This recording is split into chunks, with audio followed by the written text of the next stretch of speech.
The two top issues are actually the same top issues that us and other counseling centers across the country have seen for years, with the number one being anxiety and number two being depression.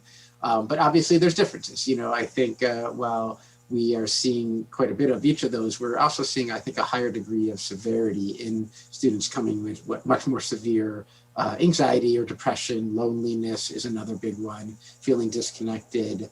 A lot of struggles with just the adapting to the new format of going to school, dealing with disappointment and, what expectations they had. If you're an incoming freshman, you have certain expectations of what college is going to be like, and it hasn't been like that this year. And on the flip side, if you're an outgoing senior who's graduating, that also looks very differently. So, just challenging differences in expectations and certainly quite a bit of struggles with the, switching to remote learning.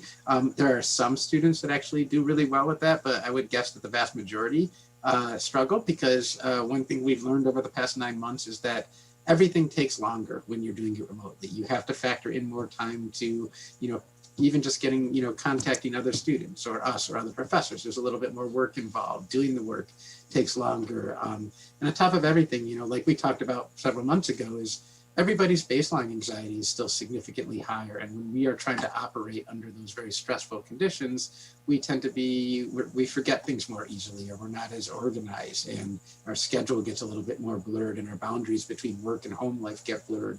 And all of those things, among many more, have been some big challenges this year.